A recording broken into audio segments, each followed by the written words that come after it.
Halo Sobat RTVCL dan Facts Channel. Pada pertemuan video kali ini, saya akan memberikan sebuah tutorial mengenai uji Wilcoxon untuk sampel terikat pada software yang bernama SPSS. Sebelum masuk ke tutorial, sebaiknya Anda mengambil buku catatan untuk mencatat penjelasan yang akan saya berikan kepada kalian semua. Hari ini kita akan belajar dan membahas bersama bagaimana melakukan uji peringkat bertanda Wilcoxon untuk sampel terikat dengan menggunakan aplikasi SPSS. Tetapi sebelum kita melakukan uji Wilcoxon, kita perlu mengenal dan mengetahui terlebih dahulu apa itu SPSS. Berikut ini definisinya. Software SPSS adalah program komputer yang dipakai untuk analisis statistika. SPSS merupakan kependekan dari Statistical Package for the Social Sciences. SPSS bisa digunakan untuk mengelola dan menganalisis data yang memiliki kemampuan analisis statistik serta sistem manajemen data dengan lingkungan grafis. Apakah SPSS penting? Jawabannya adalah ya, karena SPSS menjadi salah satu software penting untuk mengelola dan menganalisis data.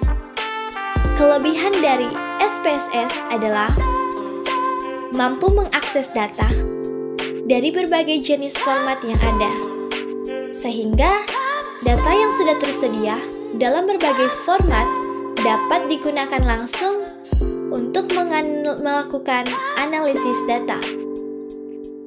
Tampilan data yang diberikan SPSS lebih informatif sehingga mempermudah pengguna dalam membaca hasil yang diberikan. Selanjutnya, kita masuk pada penjelasan uji Wilcoxon.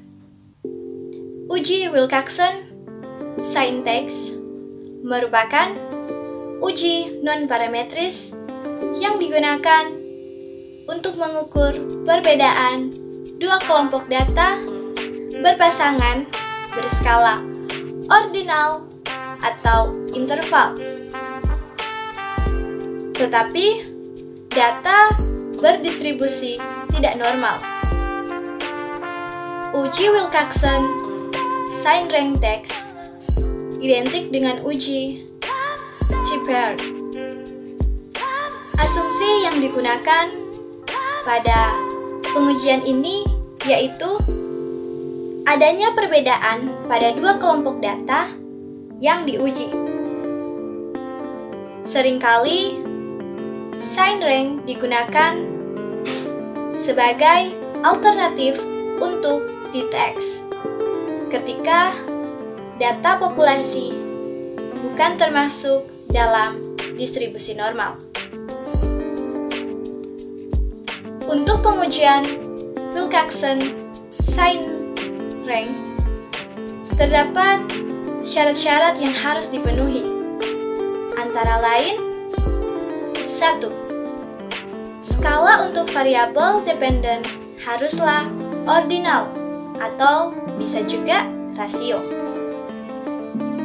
Hanya saja, distribusi data harus tidak normal.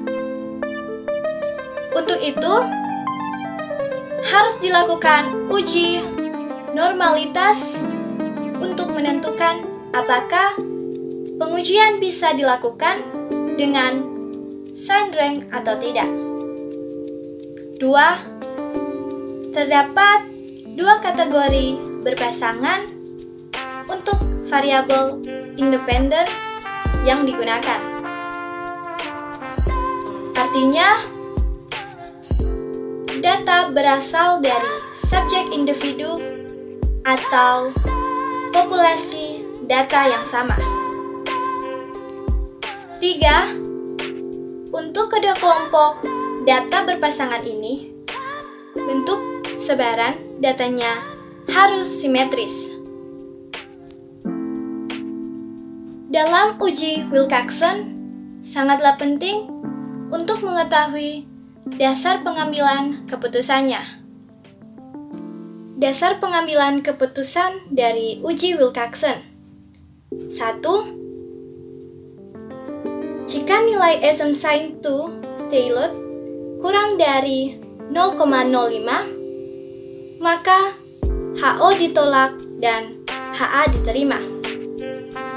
2. Jika nilai Sm sin 2 tailored lebih dari 0,05, maka HO diterima dan HA ditolak.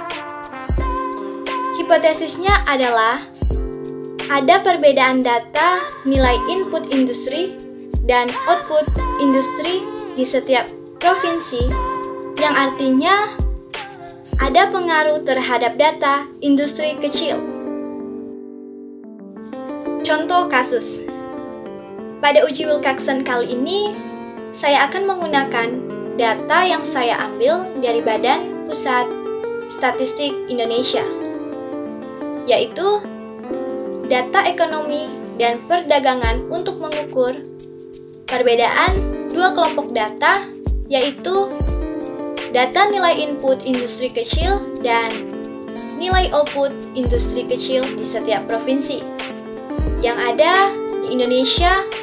Apakah terdapat perbedaan atau tidak? Saat ini, kita masuk pada tutorial pengolahan data. Uji Wilcoxon akan dilakukan dengan menggunakan aplikasi SPSS. Namun, sebelumnya akan diekstrak dari data yang sudah ada dan didapatkan dalam bentuk file Excel. Berikut ini adalah data file Excel. Ini merupakan data yang bersumber dari Badan Pusat Statistik Indonesia, data ekonomi dan perdagangan industri mikro, kecil, dan menengah. Pada pertemuan kali ini, kita akan menggunakan data nilai input dan output provinsi. Data ini kemudian akan diekstrak ke dalam aplikasi SPSS untuk diolah dan dianalisis lebih lanjut dengan uji Wilcoxon. Selanjutnya, kita pindahkan data ke dalam aplikasi SPSS. Ada dua bagian penting yang akan kita gunakan, yaitu data view dan variable view. Data pada file Excel tadi dikopikan ke SPSS data view. Tampilannya akan seperti berikut ini. Setelah data telah dipaste, selanjutnya klik pada bagian variable view, sehingga akan muncul tampilan seperti berikut. Kemudian, ubah nama variabel sesuai dengan isi tabel, yaitu provinsi, nilai input, dan nilai output.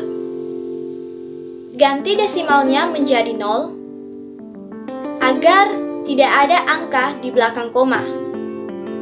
Data harus sesuai dengan data awal pada Excel. Tuliskan label nilai input industri kecil dan nilai output industri kecil. Selanjutnya pada bagian measure. Setelah selesai, kembali ke data view untuk melakukan uji Wilcoxon. Klik Analyze, pilih Non-Parametric Text, pilih Latency Dialogs, kemudian klik pada bagian Relate Sample. Akan muncul tampilan relate sample text seperti berikut. Pindahkan nilai input ke variabel 1 dan output ke variabel 2. Kemudian, centang pada bagian Wilcoxon. Klik pada bagian Option, kemudian centang pada bagian Statistik Deskriptif. Klik Continue dan klik OK. Kemudian akan muncul hasil uji Wilcoxon-nya pada bagian Output SPSS. Berdasarkan pengujian yang dilakukan terhadap dua kelompok data, yaitu data nilai input industri kecil dan nilai output industri kecil di setiap provinsi yang ada di Indonesia, diperoleh hasil sebagai berikut. Tabel deskriptif statistik di mana N merupakan jumlah provinsi dari data input dan output industri kecil. Memiliki mean, standar, deviation, dan maksimal dan maksimum dari setiap nilai yang diinput yang dapat dilihat pada tabel ini. Untuk hasil Wilcoxon Sign Rank Text dapat dilihat pada tabel Ranks. Ketika religiositas dari nilai output industri kecil dikurangi religiositas nilai input industri kecil. Untuk negatif ranks, di mana output industri kecil lebih rendah dari input industri kecil dengan hasil 0, yang artinya tidak ada penurunan atau pengurangan. Dan untuk positive ranks adalah 35. Artinya bahwa nilai output lebih tinggi dari nilai input. Sama halnya dengan hasil pada deskriptif statistik pada bagian mean, terlihat bahwa nilai output industri kecil lebih besar dari nilai input industri kecil. Selanjutnya pada bagian TICE. TICE adalah nilai dari input dan output. Pada tabel TICE, nilai TICE adalah 0. Sehingga dapat dikatakan bahwa tidak ada nilai yang sama antara nilai input industri kecil dan nilai output industri kecil. Apakah perbedaannya signifikan atau tidak? Kita dapat melihatnya pada tabel teks statistik. Untuk nilai Z-nya adalah 5,159. Kemudian, assume signifikan to tailored sama dengan 0,00. Karena assume signifikan to tailored sama dengan 0,00, maka HA diterima dan HO ditolak, yang artinya hipotesis diterima. Seperti yang sudah saya jelaskan di atas, tadi bahwa hipotesisnya adalah terdapat perbedaan data nilai input industri kecil dan output industri kecil di setiap provinsi, yang artinya ada pengaruh yang signifikan terhadap data industri kecil seluruh provinsi di Indonesia. Demikian pembahasan dari uji Wilcoxon Sign Rank Text. Sampai di sini dulu pertemuan kita pada video kali ini. Terima kasih banyak telah menonton serangkaian video tutorial ini. Doa saya, semoga kamu mengerti dengan penjelasan yang saya berikan di video ini. Jangan lupa untuk like, comment, and subscribe channel ini, karena channel ini dapat membantu kamu mengerti dengan berbagai macam materi yang ada. Sebuah kalimat penutup untuk kita, jangan pernah berhenti belajar, karena hidup ini tidak pernah berhenti mengajar. Sekian dulu dari saya, sampai jumpa.